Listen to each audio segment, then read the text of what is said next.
라고요. 자, 오늘 말씀의 제목, 내 인생의 베데스다. 베데스다. 베데스다. 저 이스라엘 예루살렘에 가보면 베데스다 연못터라는 게 있어가지고 흔적이 있긴 한데, 자, 우리가 베데스다라는 말은 한마디로 말하면 우리가 긍정적이고 이런 의미로 해석한다 그러면 자비의 연못, 은혜의 연못, 은혜의 집, 이렇게 다양하게 해석할 수가 있습니다. 그런데 베데스다라 하는 연못이 있는데, 못이 있는데 거기에 행각이 5이 있었다. 여러분, 또 우리가 어느 호숫가에 보면 행각이 있어서 거기에서 저 호수를 바라보면서 시도 읊고 이런 경우가 있죠. 그런 것처럼 베데스다라는 연못가에는 행각이 5개가 있어서 거기서 사람들이 오는데 그냥 놀러 오는 것이 아니라 어떤 모습들로 온다고요? 온갖 가지 병든 사람이 다 옵니다. 스스로 걸어올 수 없으면 사람들의 손에 떼밀려 가지고 띠매서 그 행각까지 옵니다. 그리고는 무엇을 기대해요? 가끔 천사가 그 연못에 내려오는데, 천사가 내려와서 물을 확 움직이면 그 순간에 물에 들어가면 어떤 병에 걸렸든지 낫게 된대. 할렐루야. 이런 아마 전설인지 현실인지 모르지만 그런 이야기가 있었던 거예요. 그러다 보니까 병을 고치려고 이 베데스다 옆에 있는 행각에 사람들이 막 오는데, 우리가 주목할 만한 한 사람이 있었으니, 이 사람은 성경에 보니까 어떤 사람이라고 하고 있어요? 자, 38해 된 병자가 있어라. 여러분, 38년 동안 이게 어떤 병을 앓고 있다는 얘기는 이게 만성질환이라고 표현할 수 있겠죠? 만성질환. 38년 누웠으면 알았으면 굉장히 오랜 동안, 저희 큰댁에 큰어머니가 계셨는데, 큰어머니가 요양병원에서 입은 살아있는데 온몸이 연약해가지고 입만 살아 계시다가 요양병원에 25년 정도를 계셨어요. 엄청나게 계셨죠? 그렇게 계시다가 작년인가 재작년에 돌아가셨는데, 그렇기도 하더라고요. 입은 살아있는데 몸이 움직이지 못하니까 요양병원에서 계시다가 돌아가셨는데, 여러분, 그런데 25년은 게임도 안 되죠. 38년 동안이나. 근데 38년보다 더한 또 인생이 있어요. 요한복음 사도행전 3장 가보면은 몇 년? 40살. 40살 날 때부터 걷지 못한 사람, 40살 먹은 사람이 치유받는 사건도 있죠. 또는 어때요? 12해 동안 혈루증하는 여인이 치유된 사건도 있죠. 성경에 수많은 치료의 사건들이 나타납니다. 근데 오늘 특별히 내 인생의 베데스다라는 제목을 통하여서 오늘 베데스다는 이중적인 의미가 있다라고 그랬어요. 어떤 의미가 있냐? 첫 번째는 수치스러운 감옥, 그런 의미를 또 가지고 있어요. 그러니까 어떤 언어가 이 긍정적인 언어 이면에 부정적인 개념도 있는데요. 또한 자비의 궁전, 자비의 집, 자비의 성전, 이런 의미도 있습니다. 우리는 긍정적으로 나한테 다가왔으면 좋겠어요? 부정적으로 다가왔으면 좋겠어요? 물어보나만 하는 소리죠? 여러분, 우리가 보통 축복하다라는 단어가 바라크라는 단어거든요. 바라크. 근데 축복하다는 단어가 정반대 의미로 쓰여질 때도 있어요. 저주하다라는 단어도 있어요. 의미로 쓰여져요. 여러분, 욥기서 보면 욥이 너무나 하나님께 충성하니까 마귀 사탄이 시기 질투가 나가지고 하나님을 찾아와 가지고 괜시리 욥이 충성해요. 뭔가 뒷배가 있으니까 그런 거 아니겠어요? 요즘 뒷배라는 말 많이 쓰죠. 당신이 이 준 거 다 거두가 보세요. 분명히 욕할 겁니다. 그래서 욕하다라는 단어가 바라크. 여러분, 욥의 마누라가 그렇게 고난을 당하고도 욥이 하나님을 어떻게 막 반항하지 않고 그래도 하나님을 기다리고 기대하고 그랬더니 욥이 마누라가 뭐라고요? 야, 인간아. 뭐라 그래요? 너 가 하나님 욕하고 죽어버려. 이러잖아요. 그래서 하나님을 욕하라라는 그 단어도 바라크라는 단어예요. 이처럼 언어는 긍정적인 의미가 있는 것이 아니라 부정적인 의미도 있는데, 마찬가지 베데스라는 연못이 나에게 긍정적으로 다가올 수도 있고 부정적으로 다가올 수도 있어요. 어떤 독이라는 사건, 여러분, 이 물컵에 물이 절반 있다 그랬잖아요. 그럼 어떻게 본다고요? 어떤 사람은 시작, 절반밖에 없네, 이런 사람이 있어요. 또 다른 사람은 절반씩이나 있는데, 이렇게 독이라는 상황이지만 보는 관점이 전혀 다르다는 얘기죠. 내가 평상시에 어떤 인식, 어떤 성품을 가지고 있느냐에 따라서 매사를 삐딱하게 보는 사람이 있잖아요. 삐딱하게 부정적으로 보는 사람이 있어. 어떤 사람 매사를 긍정적으로 보는 사람이 있어. 오, 그렇게 아파? 그럼 하나님 역사하실 시간이네. 네. 그렇게 아파? 큰일 났다. 그러다 죽는 사람이 많다던데. 전혀 다르죠. 동일한 상황, 동일한 현상이지만 이걸 어떻게 바라보느냐는 그 사람의 성품과 그 사람의 믿음에 따라서, 그 사람의 가치관에 따라서 보는 것이 달라질 수가 있다. 여러분, 오늘 1절은 이렇게 시작합니다. 그 후에 유대인의 명절이 되어서 예수께서 예루살렘에 올라가시니라. 예수님은 명절 때마다 올라가셨잖아요. 근데 이 명절은, 크게 이스라엘 명절은 봄절기, 여름절기, 가을절기가 있었다고 그랬어요. 자, 이 요한복음 4장에는 사마리아 지역에 있는 여인을 향한 주님의 방문, 그리고는 어떤 내용이 나오냐면 하나님의 양식, 주님의 양식에 대한 얘기가 나오죠. 그러면서 35절 한번 읽어볼까요? 35절 시작. 추수할 때가 이르겠다지 아니하였느냐? 그러나는 너희에게 이르노니 너희 눈을 들어 밭을 보라. 휘어져 추수하게 되었도다. 아멘. 지금 예수님이 예루살렘으로 올라가는 그런 상황인데, 어디를 거쳐서? 사마리아를 거쳐서 오르락 내려가는 과정 속에서 넉 달이 지나면 추수한다.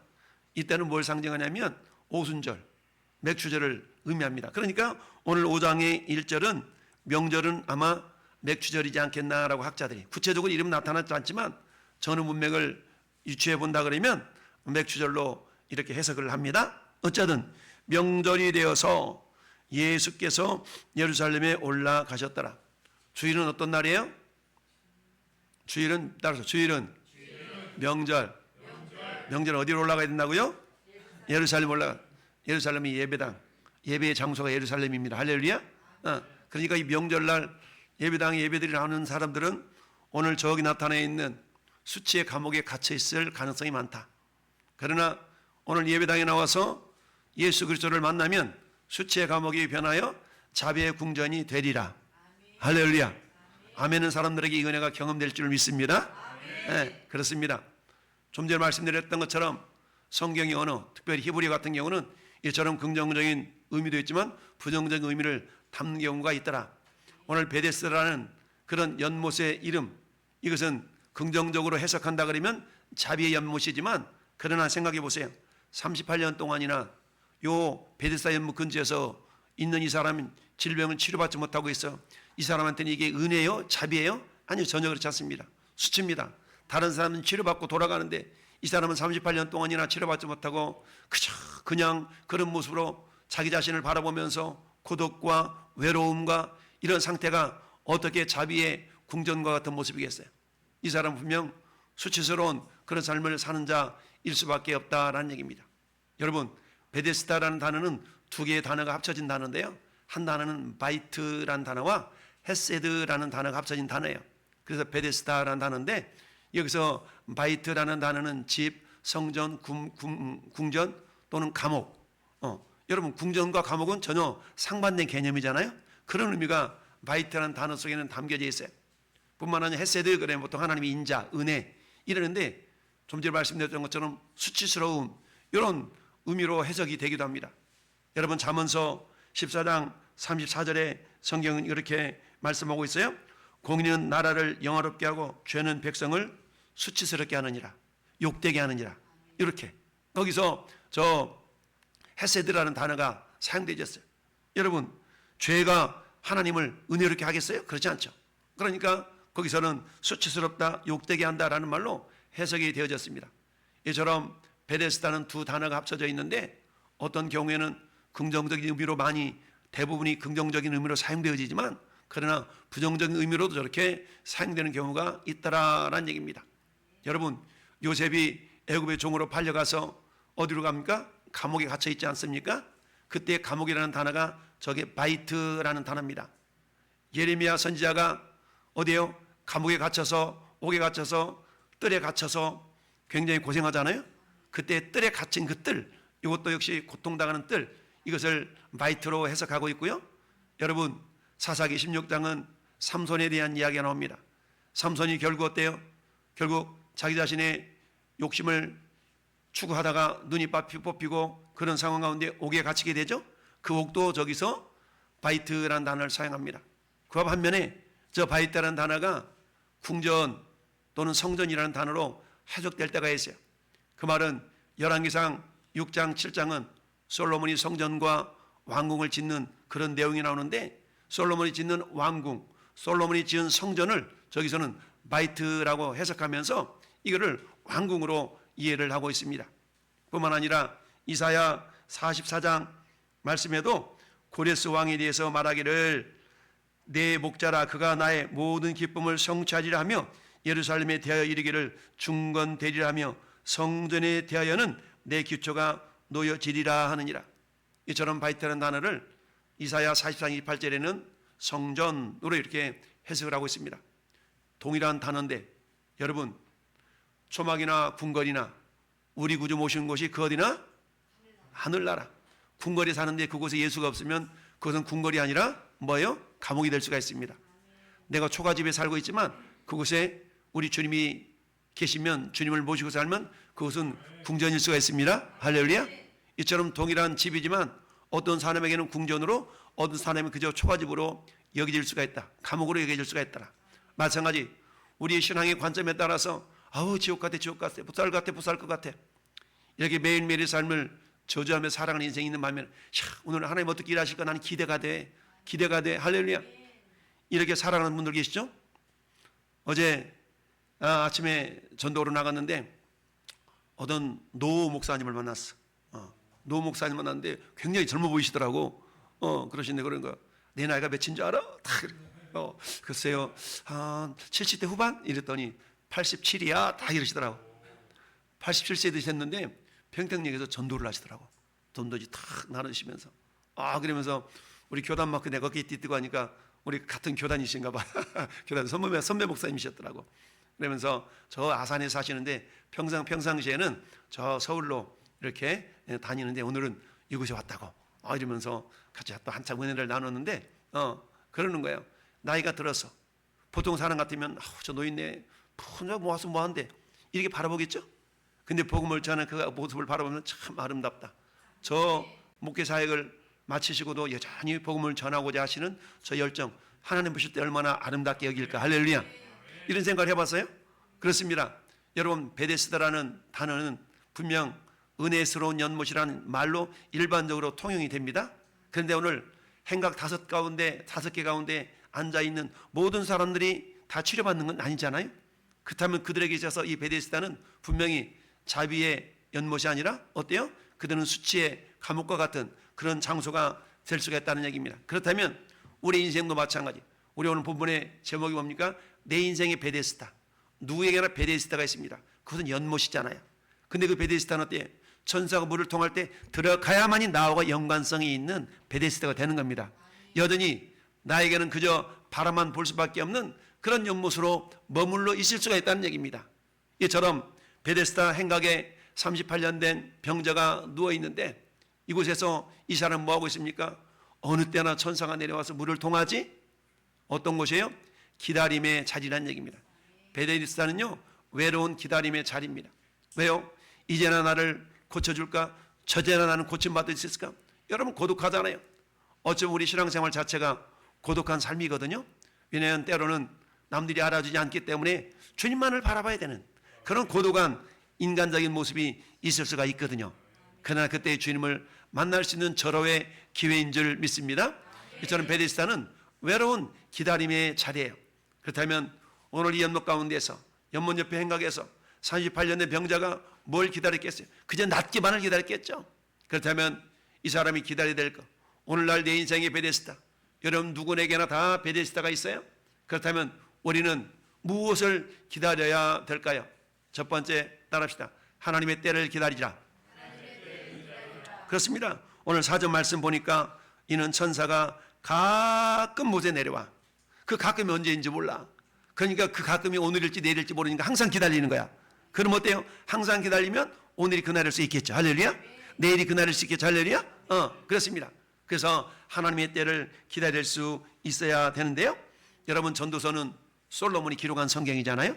솔로몬이 기록한 성경이네요. 솔로몬은 젊은 날에 하나님 엄청난 축복을 받고 지 맘대로 살다가 노년에 회개하고 돌아와서 기록한 성경이 전도서예요. 그래서 전도서 1장 2절 3절 보면 헛되고 헛되며 헛되고 헛되니 모든 것이 헛되도다 라는 말로 시작을 합니다. 그러면서 3장 11절에 이렇게 얘기하고 있어요. 하나님 모든 것을 지으시되 따라합시다. 때를 따라 아름답게 하셨고, 때를 따라, 때가 있다는 얘기입니다. 하나님이 때를 따라 아름답게 하셨어요. 어떨 때 이럴 때 아름답고 이 사람은 저럴 때 아름답고 그 때가 있다는 얘기입니다. 그때는 내가 원하는 때일 수도 있겠지만 하나님의 때가 따로 있다는 얘기죠. 우리는 보통 하나님의 시간표를 보통 우리가 카이로스의 시간이라고 표현하잖아요. 이런 것처럼 하나님의 때를 기다릴 줄 알아야 돼. 그런 많은 경우 어때 우리는 그 때를 내가 결정하잖아요.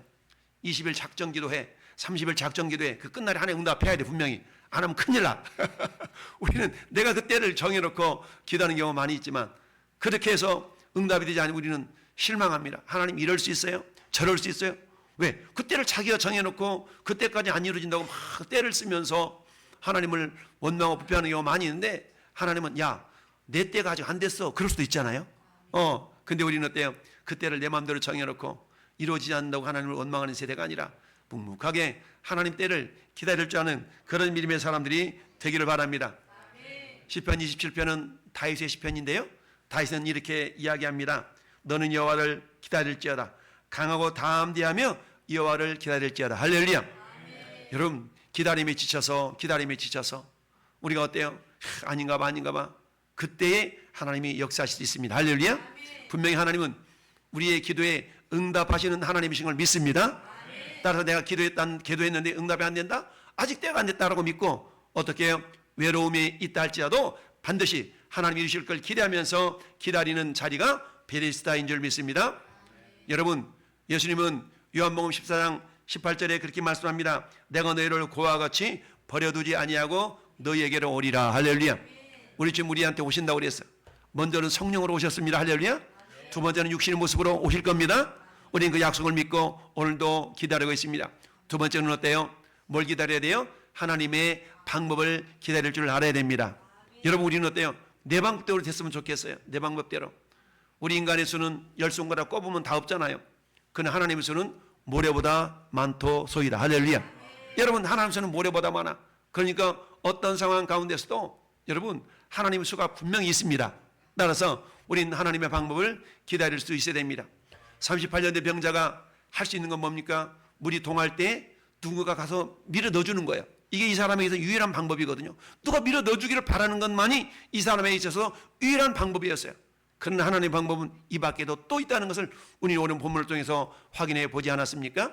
여러분 이사야 55장에서 하나님 이사야 선지자를 통해서 우리에게 그렇게 말씀하고 있지 않습니까? 이 생각이 내 생각이 너희 생각보다 다르다. 할렐루야. 내 길은 너희 길과 다르다. 그러면서 하늘이 땅보다 높은 같이 내 길은 너희보다 높으며 내 생각은 너희 생각보다 높다라고 말씀합니다.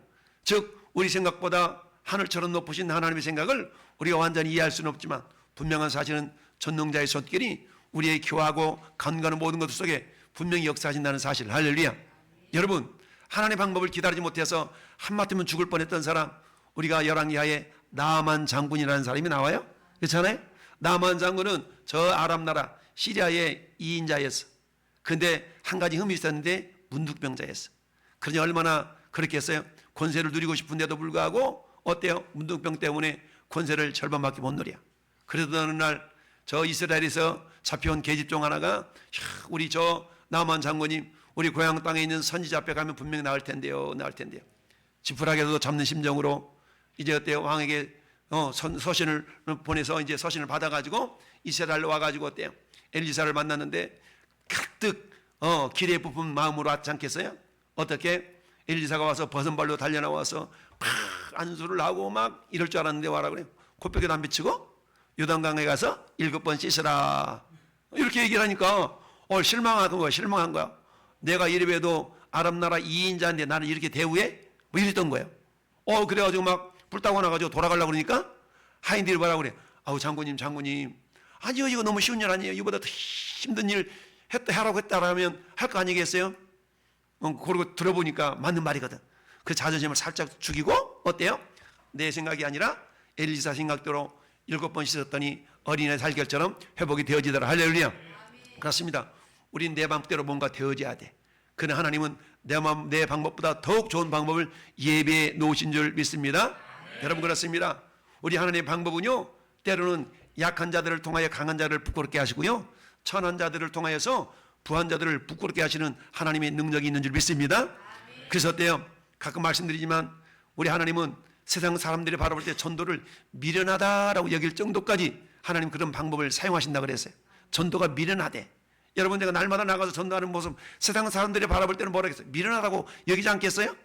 시도 때도 없이 나와가지고 시끄럽게 미련하다고 여길 거예요.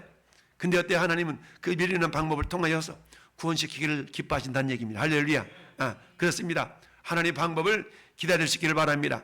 여러분, 내가 이 방법 저 방법 사용해봐서 되지 않는다면 이때는 하나님의 방법을 잠잠히 기다릴 때인 줄 믿습니다. 세 번째는 하나님의 능력을 우리는 기다릴 수 있어야 됩니다. 하나님 어떤 능력이 있습니까? 말씀으로 천지를 창조하신 분입니다. 빛이 있으라 말씀하시니까 빛이 있었습니다.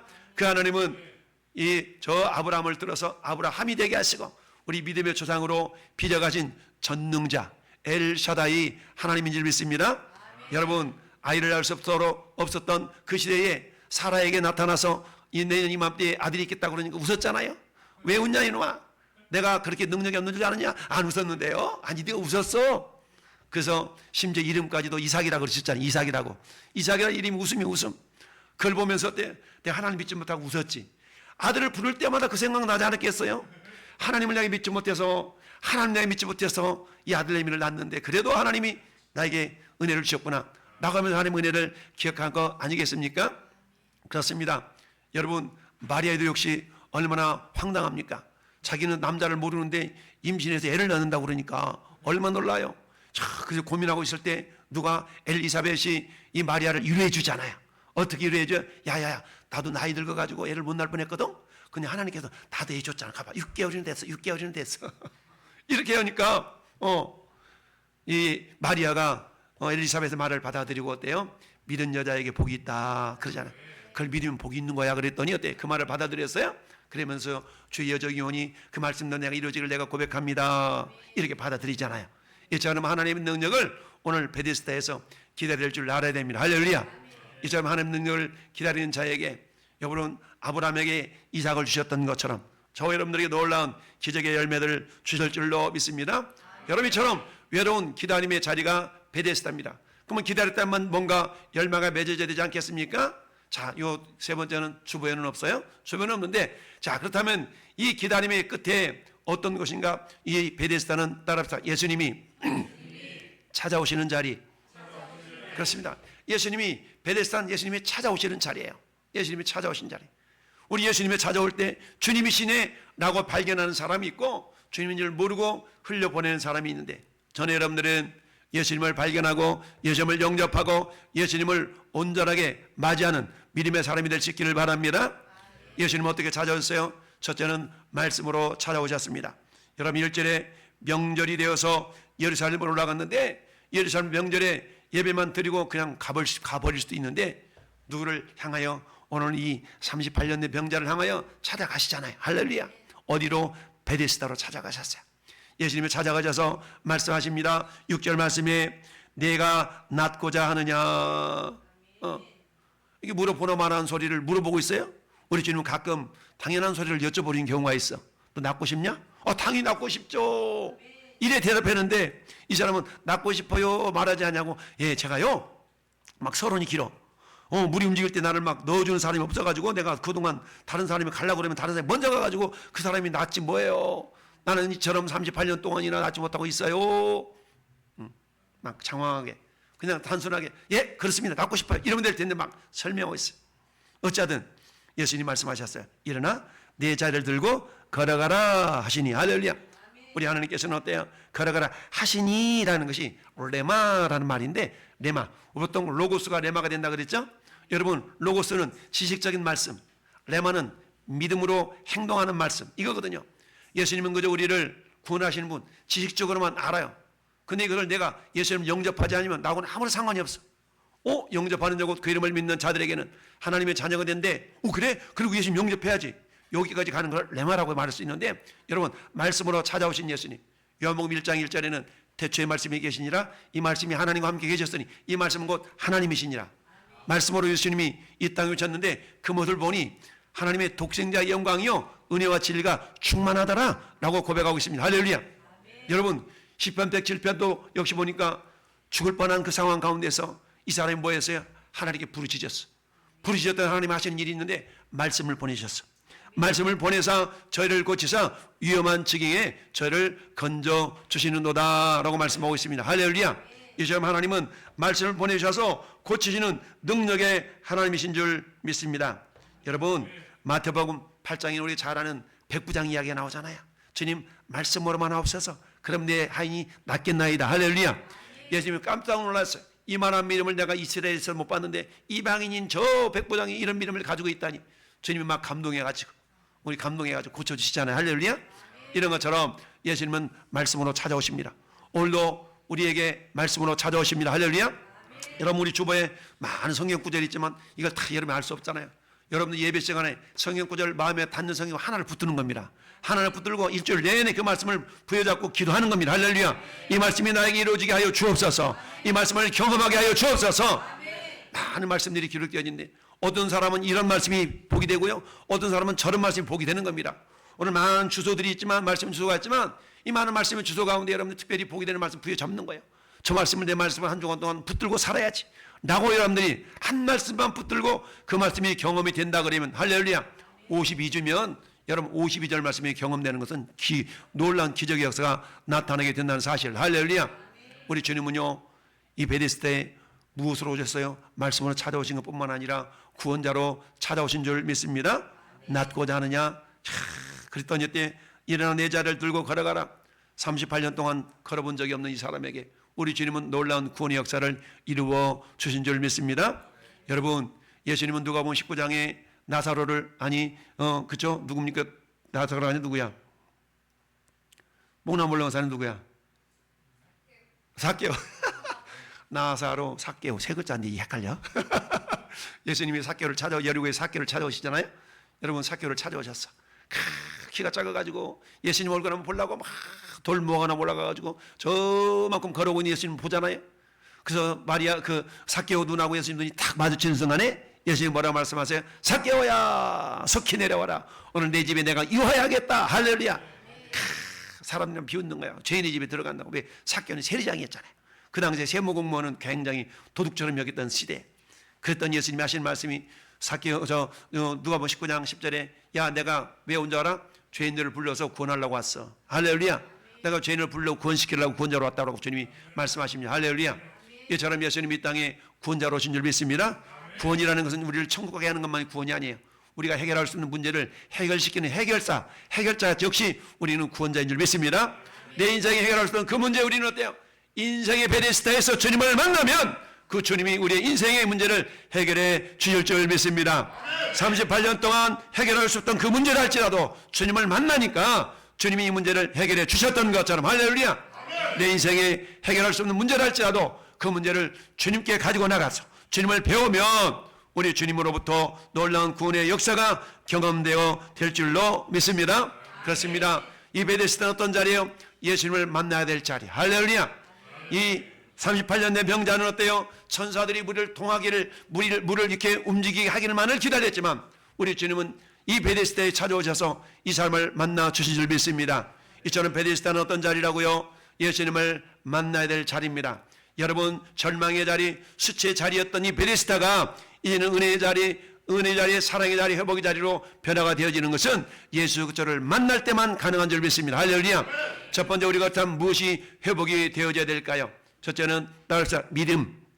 그렇습니다. 믿음이 회복되어져야 될 자리. 이 베데스다는 믿음이 회복되어져야 될 자리입니다.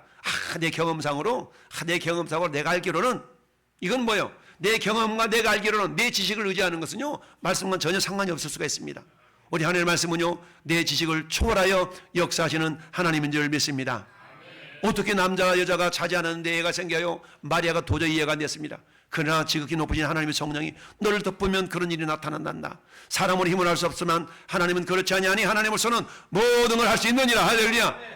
이런 하나님의 말씀 우리 가운데 믿음으로 다가올 수 있기를 바랍니다. 사람 할 수 없지만 하나님은 그렇지 아니하나니 하나님께서는 다 하실 수 있느니라 라고 아버지 여러분과 믿음이 회복되어야 될 줄로 믿습니다. 우리 주는 항상 믿음을 확인하셨어요. 믿음대로 될지어다. 믿고자 하느냐, 내가 할 줄로 믿느냐. 할렐루야. 그렇습니다. 할 수 있거니 무슨 말이냐. 믿는 자에는 저마다 일이 없다. 주여 나를 불쌍히 여기서 나의 믿음 없음을 도와주소서 라고 주님께 부르짖었더니 자식의 병든, 자식의 귀신 들린 이 모든 것들을 치료해주셨던 하나님의 능력, 우리도 역시 마찬가지 우리 주님 우리에게 믿음이 있기를 원하십니다. 믿음이 없이는 기쁘시 하지 못한다고 그랬어요. 하나님께 나아가는 자는 반드시 그가 계신 것과 또한 그가 자기를 찾는 자들에게 상 주시는 이심을 믿어야 할진지라 라고 말씀하고 있습니다. 할렐루야. 여러분, 누가복음 17장에는 10명의 문둥병자들이 치료된 사건이 나타납니다. 근데 여러분 10명 가운데 한 사람만 예수님 앞에 와서 감사하잖아요. 야, 나머지 9사람 어디 있느냐? 이방인 한 사람만 와서 감사하는 애였지. 이렇게 여쭙지 않습니까? 그러면서 그에게 구원을 확정해 주셨던 모습이 나타나고 있습니다. 여러분, 믿음이 회복되어야 될 줄로 믿습니다. 그 믿음은 어떤 믿음? 감사할 수 아는 믿음. 할렐루야. 감사와 회복된 은혜가 있기를 바랍니다. 두 번째는 뭐가? 삶의 방향이 회복되어야 됩니다. 내 마음대로 내 뜻대로 살았던 인생이 아니라 이제는 주님이 원하시는 방향으로, 주님이 원하시는 길로 우리가 나아가야 될 그런 모습인 줄 믿습니다. 여러분, 누구든지 그리스도 안에 있으면 새로운 피조물이니 이전 그런 지나갔도다 보라 새 것이 되었도다. 할렐루야. 저는 여러분은 이제 어떤 존재예요? 새로운 피조물입니다. 그리스도 안에서 새로운 피조물, 새로운 피조물이라는 거 어때요? 쓰임새도 새로워진다는 얘기예요. 할렐루야. 새로운 피조물이기 때문에 쓰임새도 새로워져야 된다는 얘기예요.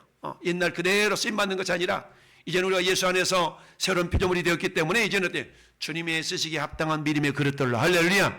주님이 원하시는 대로 쓰임받는 인생이 되기를 바랍니다. 여러분, 사도 바울이 예수님을 만나기 전에는 나름대로 열정이 있었습니다. 그러나 그 열정은 잘못된 열정이었어요. 그러나 예수님을 만난 이후에 사도 바울은 인생의 목표가 바뀌었고요, 방향이 바뀌었습니다. 사도 바울은요, 나의 달려갈 길 마치고 믿음을 지켰다. 이제 이후로 나를 내 의에 예배를 예비되었다. 나는 선한 싸움 싸웠다. 달려갈 길 마쳤다. 달려갈 길 마쳤다는 얘기는 뭡니까? 믿음의 세상 말로 말하면 한눈 팔지 않았다는 겁니다. 믿음에 한눈 팔지 않았어요. 오래 주님만을 바라보면서. 근데 그가 바라봤던 것은 어때요? 하늘의 표대를 향하여 다른 질전을 향한 믿음인 줄 믿습니다.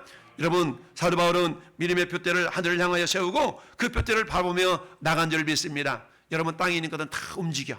여긴가 보다 하고 표대를 삼았는데 거기 싹 움직여버리네. 저긴가 보다 심었더니 이것도 싹 움직여버려. 하늘의 표대는 움직이지 않을 줄 믿습니다. 여러분, 우리 인생의 방향, 그건 뭡니까? 오직 성령이 너에게 임하시면 너희가 권능을 받고 온 유다와 예루살렘과 온 유다와 사마리아 땅까지로 내증이 되리라 라는 말씀입니다. 이처럼 사도 바울이 예수를 만난 이후에는 어때요? 즉시로 복음을 전하는 사람이 되었어요. 할렐루야. 따라서 즉시로 복음을 전하는 자. 그렇습니다. 이전에 가졌던 열정이 예수님을 만나니까 예수님을 향하여 방향성이 확 바뀌어가지고 복음을 전하는 믿음의 사람으로 변화가 된 줄로 믿습니다. 오늘 마지막으로 회복되어야 될 것은 따라서 충성이 회복되어야 된다. 충성이 회복되어야 됩니다. 여러분, 열왕기하 5장 자기의 문둥병을 치유받았던 나만 장군은 어떻습니까? 나 하나님께 예배할래. 나 하나님께 예배할래. 그러면 예물을 막 받아달라고 엘리사한테 사정사정 통사정 하잖아요. 예물을 드리면서 하나님을 예배할게요. 이런 충성이 회복될 수 있기를 바랍니다. 누가복음 4장에는 3장에는 3장 39절에는 4장 39절 맞는 거다. 거기는 누가 나와요? 여러분, 시몬의 장모, 베드로의 장모가 열병이 걸려가지고 어때요? 죽을 똥 살 똥 그러고 있는 거야. 예수님을 가져서 뭐라고 말씀합니까? 열병을 꾸짖으신데 나았더라. 할렐루야. 열병이 나으니까 이 베드로의 장모가 뭐 했다고 그랬어요? 고마워요. 안녕히 가세요. 이랬다고요? 아니요. 따라합시다. 수종드니라. 수종들었다는 얘기는 충성했다는 얘기입니다. 할렐루야. 은혜를 잊지 않고 보은자의 삶을 살았다는 얘기입니다. 은혜를 잊어버린 자가 아니라 은혜를 보은 자의 삶을 살아간 자가 된 줄 믿습니다. 여러분, 사도행전 3장 8절, 여러분 40년 동안 걸어보지 못한 자가 걸음을 받으니까 예수 이름으로 일어나 걸으라 라고 베드로와 요한이 그렇게 했더니 이 사람이 했던 건 다른 게 아니에요. 친척 집에 가서 자랑치러 가는 게 아니라, 야, 내가 이런 질병이 있다니, 이런 질병을 고쳐준 주님을 찬양해야지, 주님께 감사해야지 이러면서 성전에 들어가면서 주님을 찬양했다고 그랬어요. 할렐루야. 이처럼 전 여러분 어떤 존재가 됩니까? 하나님을 찬양하며 하나님께 자랑하며 하나님 높여드리는 그런 인생이 되어져야 될 줄로 믿습니다. 한마디 말하면 충성이 회복되어진다는 사실에. 할렐루야. 이처럼 베데스다는 회복의 자리입니다. 처음에는 이 베데스다가 어떤 자리일 수 있어요? 그러면 수치의 자리일 수가 있습니다. 수치의 자리가 찬양의 자리, 영광의 자리가 될 수 있는 것은 그 다리 사이에, 그 간격 사이에 누가 계셨기 때문에, 예수님이 계셨기 때문입니다. 누구에게나 다 인생의 베데스다는 다 있습니다. 그러나 여전히 베데스다 행각에 머물러서 여전히 수치의 삶을 살아가는 그런 사람이 있을 수가 있어요.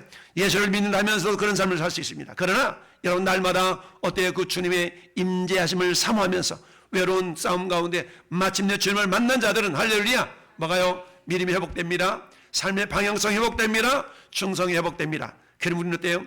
열매로 그들을 알리라. 그 사람이 어떤 삶을 사는가를 통하여, 아, 이 사람의 베데스다는 지옥의 궁전이구나, 지옥의 감옥이구나, 아, 이 사람의 베데스다는 영광의 성전이구나, 은혜의 성전이구나 라고 확인해 볼 수가 있다는 사실입니다. 이 시간 함께 예배하는 성도 여러분이요, 오늘 이 시간 우리가 어때요? 주님 베데스다를 만나게, 베데스다에 오신 주님을 배우기 위해서는 어때요? 때로는 외로운 기다림이 필요합니다. 할렐루야. 근데 그 기다림 반드시 뭐가 필요해요? 믿음이 필요한 것이죠. 반드시 주님은 회복시켜 주실 거야. 주님을 기대하고, 그리고 내 방법대로가 아니라 하나님의 방법대로, 하나님의 뜻대로, 하나님의 능력대로, 하나님의 때를 기다림으로, 할렐루야, 마치 하나님의 놀라운 역사를 경험하는 우리 모든 성도가 될 수 있기를 예수님의 이름으로 축원합니다.